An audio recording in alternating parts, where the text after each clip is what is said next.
కరుపు hit తర్వాత సూర్య lineup మారిపోయింది. Already 2 projects sets పై ఉండగానే మరో 2 సినిమాలకి గ్రీన్ సిగ్నల్ ఇచ్చేశాడు. అయితే ఆల్రెడీ హిట్ ఇచ్చిన డైరెక్టర్స్ తో నటించడానికి ఇష్టపడ్డాడు సూర్య.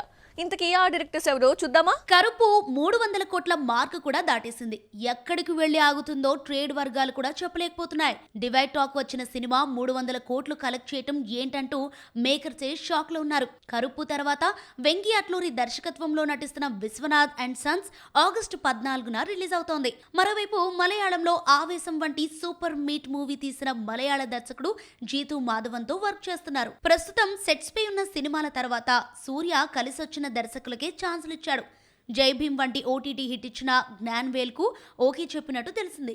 ఆ తర్వాత మరోసారి కరుపు ఫేమ్ బాలాజీతో వర్క్ చేయనున్నాడు సూర్య. 13 ఏళ్లుగా హిట్ లేని సూర్యకు కరుపు సక్సెస్ తీసుకురావటమే కాదు, హీరో కెరీర్ లో బిగ్గెస్ట్ హిట్ గా నిలిచింది.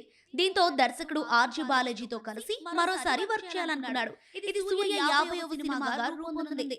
ఈలోగా జై భీమ్ వంటి రియలిస్టిక్ మూవీ తీసిన టీజే జ్ఞాన్వేల్ సినిమా పూర్తి చేస్తాడు. 13 ఏళ్లుగా రిస్క్ చేసి దెబ్బతినటంతో ఈసారి హిట్ కాంబోను సెలెక్ట్ చేసుకున్నాడు సూర్య.